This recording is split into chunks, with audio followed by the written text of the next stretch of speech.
Bloomburrow is upon us, and that of course means that everybody's best cards in the set or best cards for this format list have been popping up left and right. And while this is going to be something similar to that and going to basically be my take on that type of content, I'm going to be doing something a little bit different where I twist things up a bit since everybody's kind of seen a bunch of these lists already.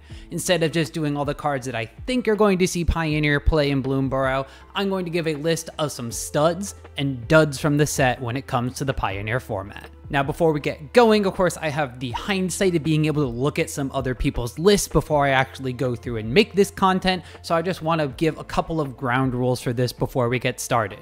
First off, I am not trying to dunk on anybody's predictions. We, as Magic players, are all really bad at evaluating the power level of cards. You could just look at things like Vein Ripper and Death Shadow to kind of see that right out of the get-go. So I am not calling out any sort of content makers if they think a card is good and I don't. I'm just merely voicing my opinions and what I think is going to see play in the format that I absolutely adore. Let's get started with the duds from Bloomburrow. Now, these are cards I've seen the community, other content creators list putting up there as cards that are going to either be very good in Pioneer or just good in general, that I don't necessarily agree with those opinions, or I think their evaluation of the card is a little bit off base for what the power level of Pioneer actually is. Number one I'm going to talk about is Bandit's Talent. Bandit's Talent will not see play in Pioneer Waste-Not decks. It is a 2-mana discard 1 in most cases, and needing to invest multiple turns worth of mana into it isn't worth it unless you're already high rolling on other discards and getting mana generated from your Waste-Not.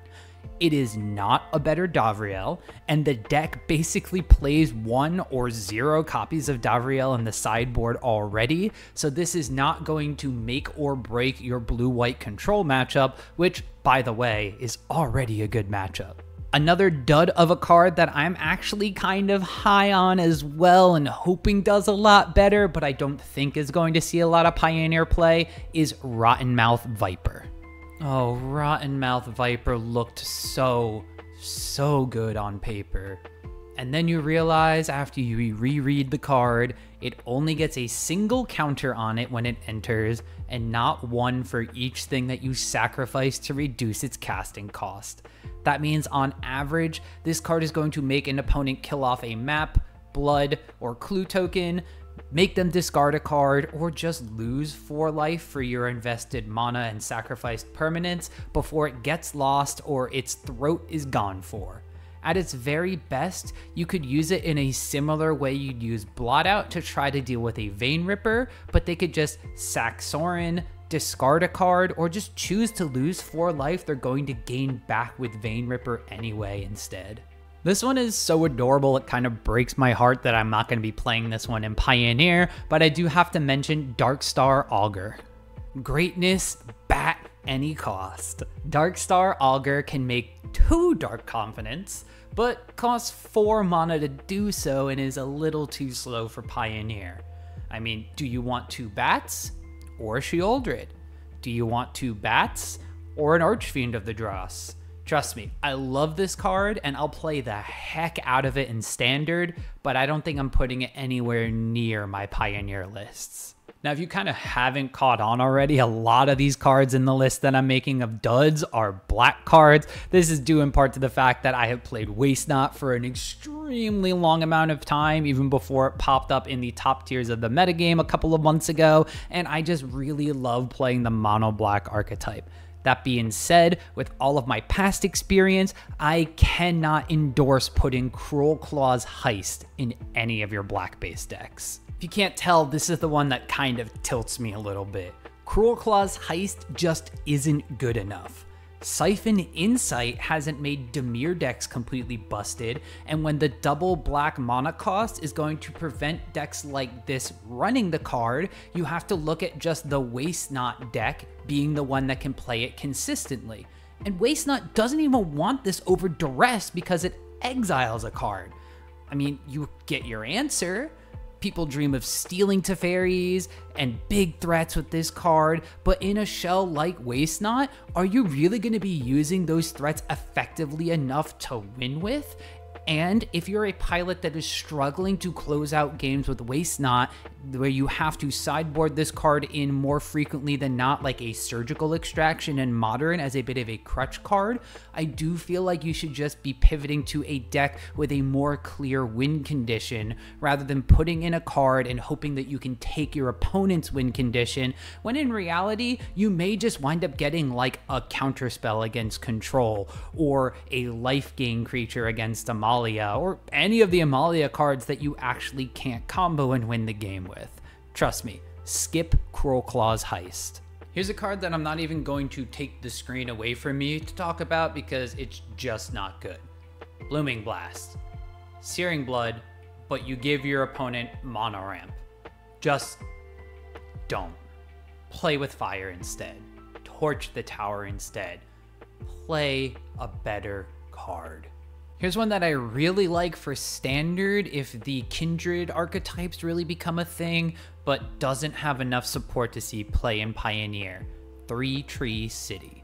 The legendary land looks like it has a lot of upside, as you get to choose a creature type as it enters the battlefield, and normally it just adds a colorless mana. However, if you tap 2 and choose a color, you can add any amount of mana of that color equal to the number of creatures you control of the chosen type.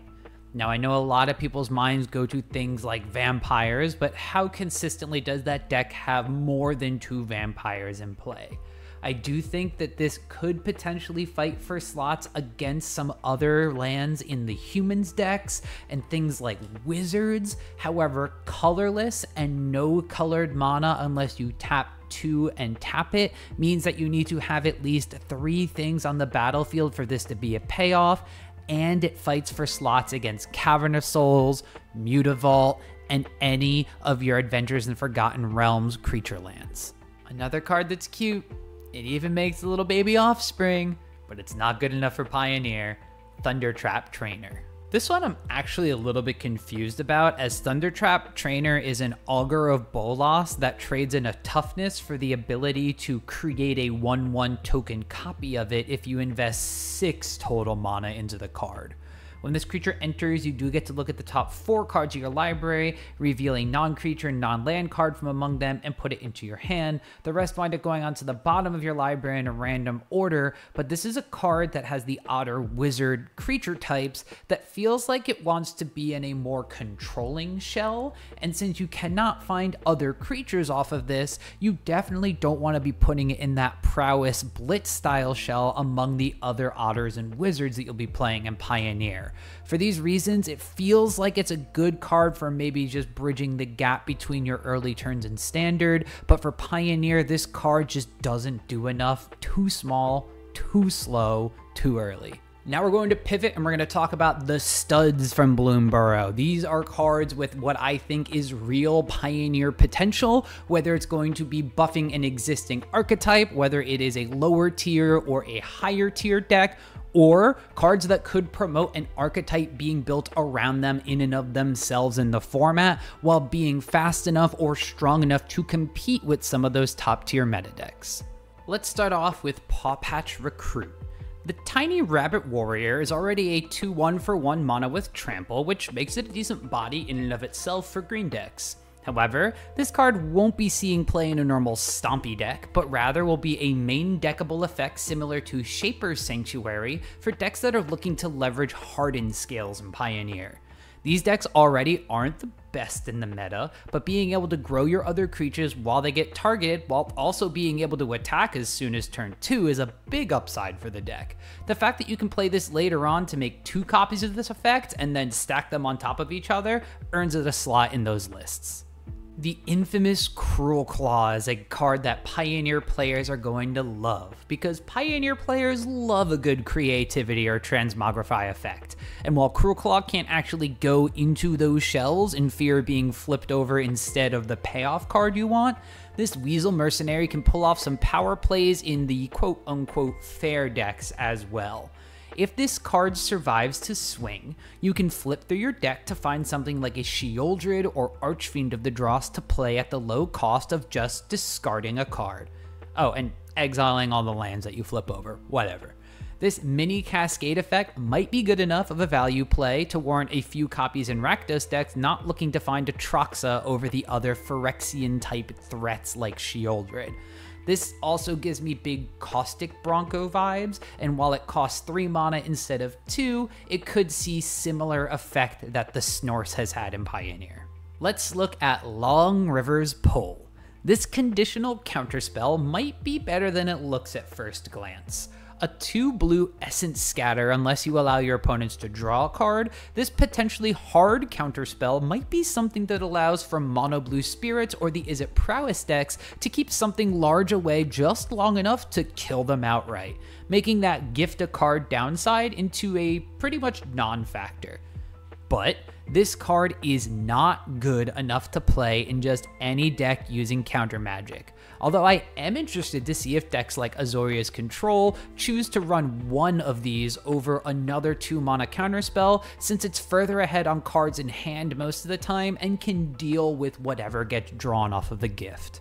Maha, its Feathers Knight, has some tough competition in Pioneer, fighting for spots with cards on the curve from Sheoldred to Aclazotz to Vein Ripper just for a spot in the game. However, a resolved Maha against other creature decks can be game-winning thanks to its ability to shrink everything your opponents own down to 1 toughness. The downside is that the card does not reduce their power, so a 6/1 Vein Ripper still kills a 6/5 Maha in combat. But if we can craft a deck and pair it with effects like Nightclubber, Golgari Charm, or Kaervek the Spiteful, which is his old non-cowboy version, this turns into a one-sided Wrath effect and wins the mid-range and creature deck mirrors. Dawn's Truce is a heroic intervention printed into just white with a bit of a hurdle attached to it.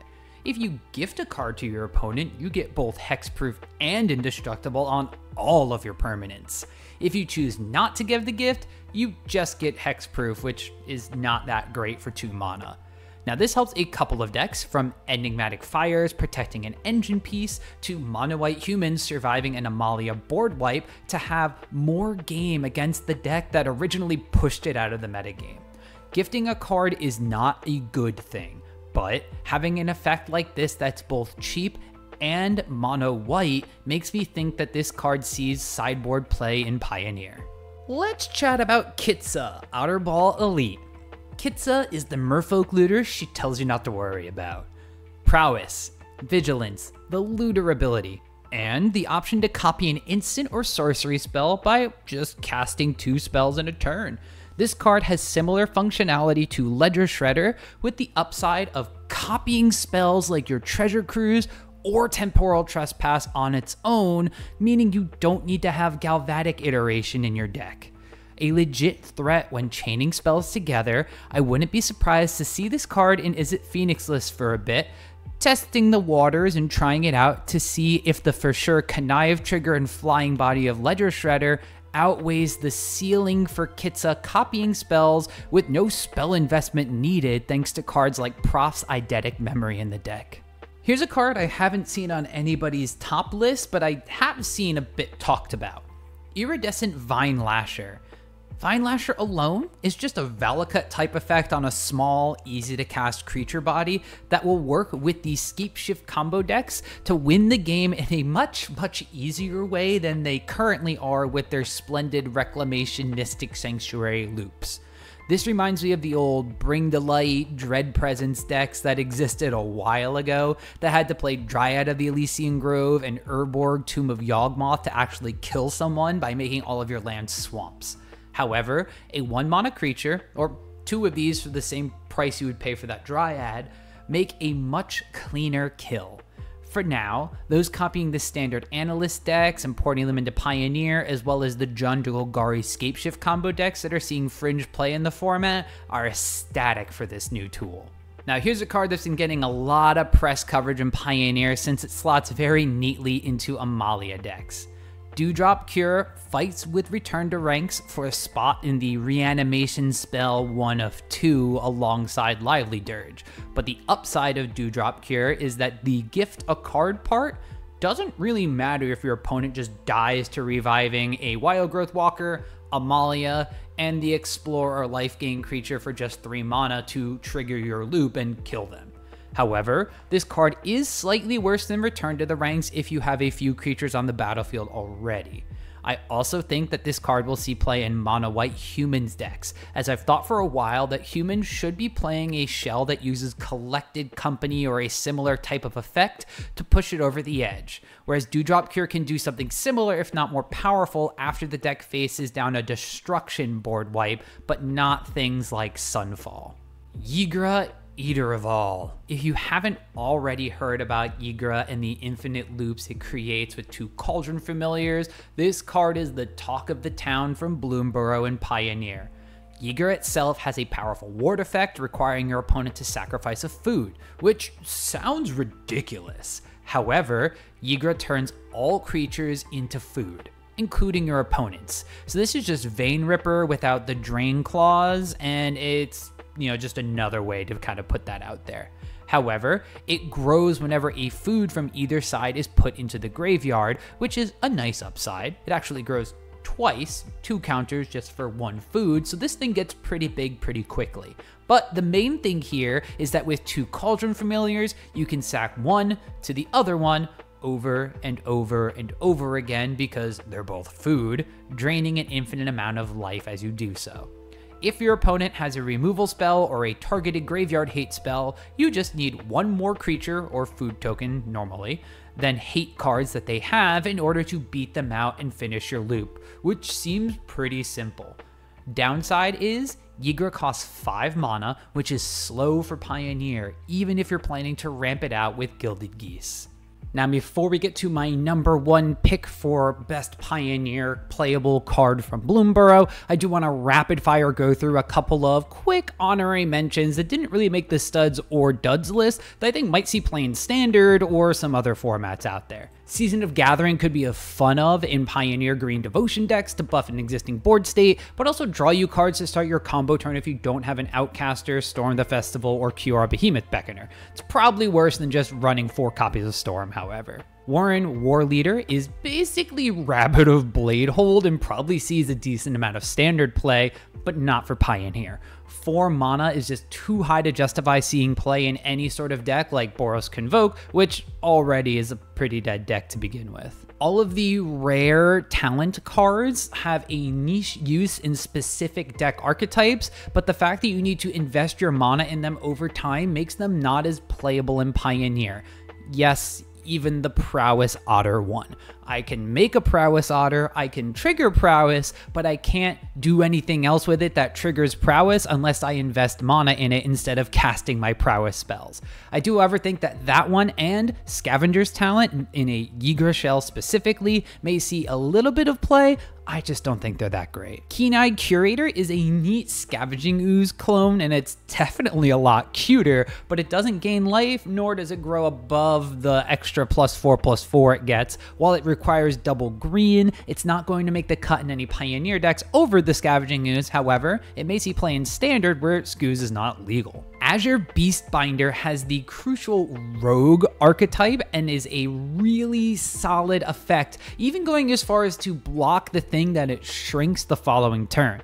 I would, however, trade in Vigilance or most anything else on the card's text for the Shadow Mage Infiltrator line of text to draw a card, discard a card if it deals damage any day of the week. This card does, however, play amazingly with Cut Down in Standard and works as a way to get rid of cards like Sheoldred the Apocalypse. I do want to preference that Jackdaw Savior is a card I don't think would see Pioneer play at all in an Amalia world. However, it may be something that sees play if Amalia's deck were to eat some sort of ban in the near future. The Savior has a crucial creature type of Cleric in its text box, which allows it to work alongside cards like Righteous Valkyrie in the Selesnya Angels deck shell. In an Amalia-less world, I assume that Angels deck sees a tiny bit of a revival as the deck that these Amalia pilots will pivot to, and Savior being able to get back everything in the deck except for Bishop of Wings seems decent enough to include. Now, a lot of people had Yigra as their #1 card on their list, or the best card to get Pioneer out of Bloomburrow because of the Cauldron Familiar loops and some bad flashbacks to old Cat Oven standards and Pioneer formats. But for me, I think that Sunspine Lynx is the top card to see play from Pioneer because it is 100% going into existing sideboards, replacing the current Quakebringer that doesn't really bring anything to the table for those decks. Can't Gain Life is the biggest line of text people see on Lynx, which is why it will replace the Giant, but the Price of Progress type ETB is extremely powerful in a format like Pioneer, where decks are running maybe 3 basics on average, and a ton of shock lands, fast lands, and pathways to ensure that they have the right colors of mana available at all points in time of the game. We're going to see Rakdos Vampire swapping over to this and slamming it against both decks like Amalia and Control if they really want to, while aggressive red decks or Gruul Prowess decks will also maybe see this card in some capacity. It will fight for slots alongside Rampaging Ferocidon in those decks, and the damage that Ferocidon does against Amalia specifically is very important, but even Amalia runs very low basic land counts, so the ETB from Sunspine Lynx can very quickly match the damage that a Ferocidon would deal. So those are my studs, duds, and a couple of honorary mentions just for good measure from Bloomburrow. What do you think about my list, and what is your list? Do you think that some of my studs are actually duds, or that I'm way off base and these duds are going to see play in Pioneer just from the get-go and release of Bloomburrow? Let me know in the comments down below, and while you're down there, if you've enjoyed the video, make sure to give it a thumbs up with that like button so that YouTube likes me alongside it. And of course, if you want to tap that subscribe button, you can stay up to date on all sorts of deck techs, metagame analysis, and just in general Magic content like this from me and my channel. See you at the pre-release!